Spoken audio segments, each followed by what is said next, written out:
Gusto nyo bang malaman kung paano ako nanalo ng raffle sa mall first prize?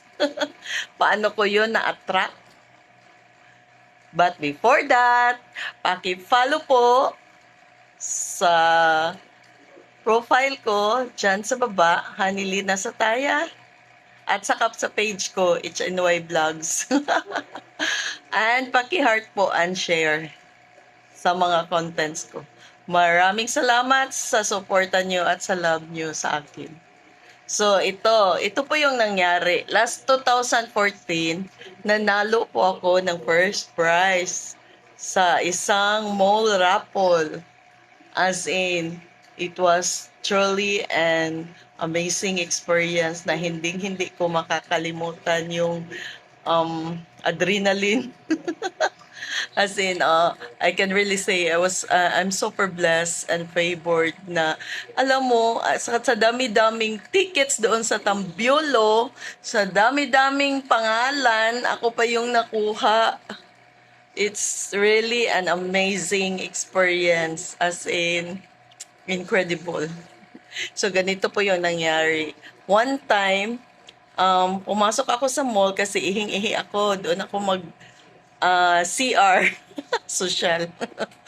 Nakita ko, naglagay sila, nagprepare sila ng mga jeep doon sa front. 'Di ba? Nakita mo yung mall, pag may raffle sila, ilagay nila yun doon sa front ng mall kung ano yung mapapanalunan. So nakita ko yung jeep na green. So sabi ko, Lord, padagasan ko raffle, oy, kana lang green. So wala lang. Pasok ako sa mall, ganun lang. Oh. Pero I did nag-imagine na ma-attract ko 'yun. Pero hindi ko naman inaano na dinidibdib ba na talagang iniisip ko palagi or parang na-stress out ka na kailangan mo makuha 'yun. Wala lang. Parang nag-wish ako and then nilet go ko. Ina-entrust ko lahat. So, wala naman akong na mananalo ako kasi dami eh. Bumili ka, naglagay ka ng tickets, pero parang bonus na yun eh, paswerte. Pero it's really more on the law of attraction na kahit wala pa yung isang bagay na pasakamay mo, ini-imagine mo na andyan na siya, na kahit wala pa, parang andyan na siya sa buhay mo. So, nung nanalo ako, ito po yung picture. Hindi ko yan dinidelete kasi it is one of the experience sa aking buhay na hindi ko pwedeng makalimutan. Kasi I could really feel how special I am. Na mahal talaga ako ni God. Kasi pina-experience niya sa akin paano manalo ng raffle. Because you know what? Before that, hindi talaga ako nanalo kahit anong raffle. So, another thing is, dati kasi may mga friends ako na nanalo na sa raffle sa Gaisano. And then every time malaman ko na, huy, nanalo siya. Mo naman ako dito sa ano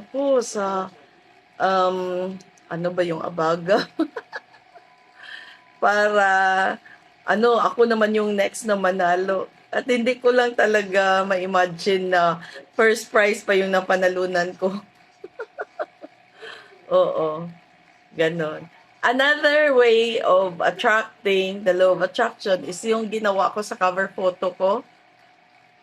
Kasi by March 31, meron na naman silang raffle uli, dalawang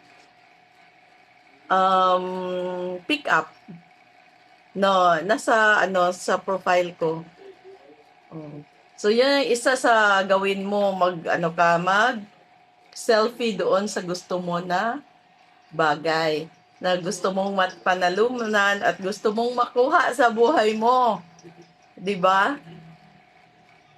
Pero yung pinaka ano talaga na ina-attract mo siya na andyan na, parang andyan na yung bagay na yan. Na-gets nyo?